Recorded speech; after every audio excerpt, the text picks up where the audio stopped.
വീണ് കിടക്കുന്നത് കാണുമ്പോൾ ഒരു സങ്കടമാണ്. നല്ല ആയിട്ടുള്ളൊരു മാവ് നട്ടുപിടിപ്പിച്ചതാണ് മമ്മി ഇവിടെ നട്ടുപിടിപ്പിച്ചതാണ്.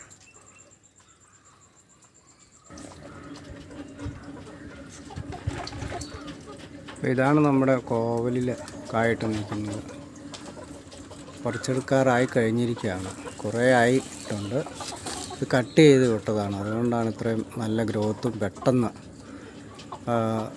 കോവൽക്കായത്തേലുണ്ടാകാൻ കാരണമായത്. അത് നമ്മളൊരു വേറൊരു സെക്ഷനായിട്ടാണ് അത് റെഡിയാക്കിയിരിക്കുന്നത്. അപ്പോൾ അതിൻ്റെ താഴത്തെ പന്തൽ അവിടെ നമ്മൾ പാവൽ കായിട്ട് നിൽപ്പുണ്ട്.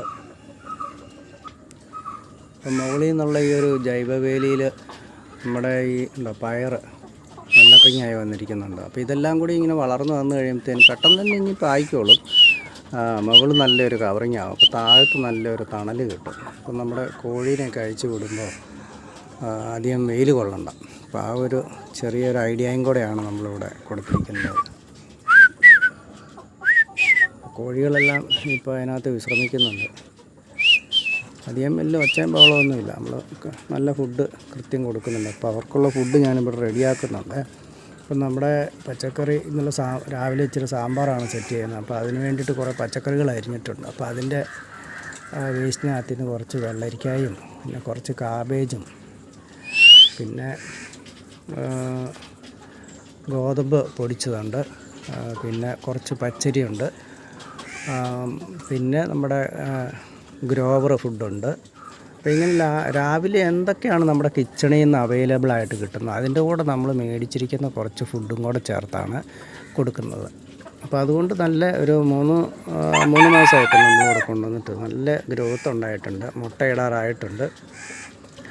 അപ്പോൾ ഇനിയൊരു കുറച്ച് കോഴിയിനം കൂടെ മേടിക്കണം.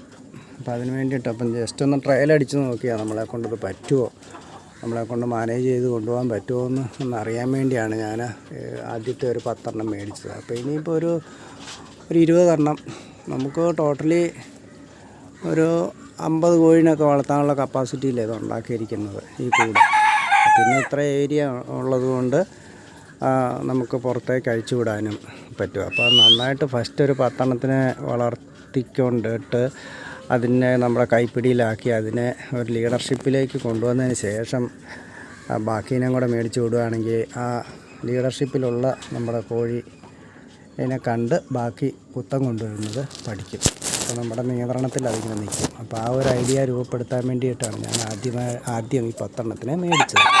അപ്പോൾ പ്രിയപ്പെട്ട കൂട്ടുകാർക്കും നിങ്ങളുടെ ജീവിതത്തിൽ ഇതുപോലെ ചെറിയ കുറച്ച് സ്ഥലം മതി. നമുക്കിപ്പോൾ ഇവിടെ 1.5 സെൻറ്റ് സ്ഥലത്താണ് ഞാനിത് ചെയ്തിരിക്കുന്നത്.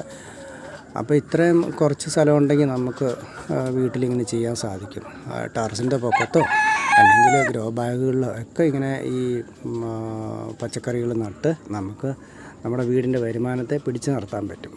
അപ്പോൾ ഈ ഒരു ഐഡിയ ഒക്കെ നമുക്ക് രൂപപ്പെട്ടെന്ന് പറഞ്ഞാൽ ഹോട്ടൽ മാനേജ്മെൻറ്റ് കോഴ്സ് പഠിച്ചതുകൊണ്ട് നമുക്ക് കിച്ചണിൻ്റെ ആ ഒരു കൺട്രോൾ നടത്താൻ ഉള്ളൊരു അറിവ് അവിടെ നിന്ന് കിട്ടിയിട്ടുണ്ട്. അപ്പോൾ അതിൻ്റെ സൂത്രവിദ്യകളൊക്കെയാണ് നമ്മളിവിടെ പ്രയോഗിച്ചുകൊണ്ടിരിക്കുന്നത്. അല്ലാതെ വെറുതെ പറഞ്ഞു കേട്ടുള്ള അറിവ് കൊണ്ടല്ല നമ്മളിതൊക്കെ ചെയ്യുന്നത്. എങ്ങനെ ഹൗ ടു നമ്മുടെ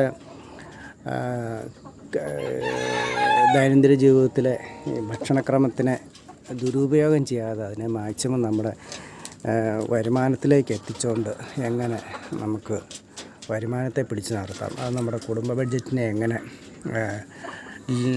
കൂടുതലായിട്ടുള്ള ആ ഒരു ചിലവിനെ ലഘൂകരിക്കാം, ഇങ്ങനെയുള്ള ഒരു ഐഡിയ ആണ് ഞാനിവിടെ രൂപപ്പെടുത്തിയിരിക്കുന്നത്. അപ്പം വലിയ ആഗോള പ്രചണ്ഡ പ്രതിഭാസമായിട്ടുള്ള സൂപ്പർ താരങ്ങളുടെ കൃഷികൾ കണ്ടു വവ്വ് അടിക്കാതെ നമ്മുടെ ഈ ചാനലിൽ ഇതുപോലുള്ള കൃഷികളൊക്കെ കണ്ട് പ്രിയപ്പെട്ട കൂട്ടുകാർ, നമ്മളെ സ്നേഹിക്കുന്ന സ്നേഹിതരൊക്കെ ഉണ്ട് ലോകത്തിൻ്റെ വിവിധ ഭാഗങ്ങളുള്ള, അവരൊക്കെ നമ്മുടെ ചാനൽ കാണുന്നുണ്ട്. എന്നാലും പ്രിയപ്പെട്ട കൂട്ടുകാർ ഒന്ന് കണ്ട് ജസ്റ്റ് ഒന്ന് കയറി കാണുന്നത് നന്നായിരിക്കും. അല്ലെങ്കിൽ ഇന്നത്തെ കാലത്ത് ഇപ്പോൾ നമ്മുടെ പുതിയ തലമുറയ്ക്ക് കൊടുക്കുന്ന ഒരു മെസ്സേജ് ആയിരിക്കും. കാരണം ഈ കൊള്ളും കൊലപാതകവും കഞ്ചാവും തമ്പാക്കും തിന്ന് വ്യഭിചാരം വെച്ച് നടക്കുന്ന അവരുടെയൊക്കെ ഈ ചാനലുകൾക്കൊക്കെ മില്യൺ കണക്കിന് ലൈക്കും വ്യൂസും കിട്ടും. നമ്മളെപ്പോലെയുള്ള പൊതുസമൂഹത്തിൽ നന്നായിട്ട് ജീവിക്കുന്ന കറുകച്ചാലിലൊക്കെ നമുക്ക് 100-ൽ 100 മാർക്കാണ്.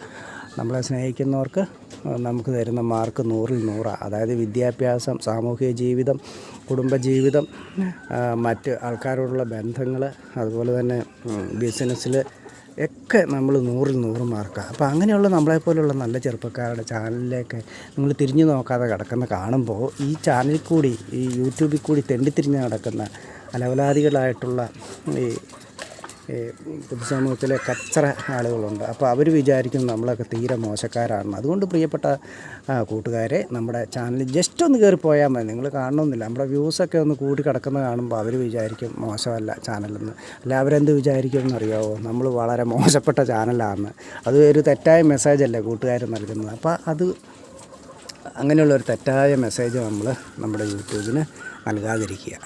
അപ്പോൾ അതുകൊണ്ട് നമ്മുടെ ചാനലിനെയൊക്കെ ഒന്ന് സപ്പോർട്ട് ചെയ്യുക, കാണുക, വ്യൂസൊക്കെ ഒന്ന് കൂട്ടിയിടുക. അപ്പോൾ അതൊരു പൊതുസമൂഹത്തിന് കൊടുക്കുന്ന നല്ലൊരു മെസ്സേജാണ്. നല്ല ആൾക്കാരുടെ ചാനലിൽ ഞങ്ങൾ കയറി കാണും. അതാണ് ഞങ്ങളുടെ ഒരു ടാർഗറ്റെന്ന് നിങ്ങൾ ഒന്ന് മനസ്സിലാക്കി കൊടുക്കുക. അപ്പോൾ വീണ്ടും നല്ല വീഡിയോ ആയിട്ടെത്താം. അപ്പോൾ പോകുന്നു സ്നേഹത്തോടെ. Thank you.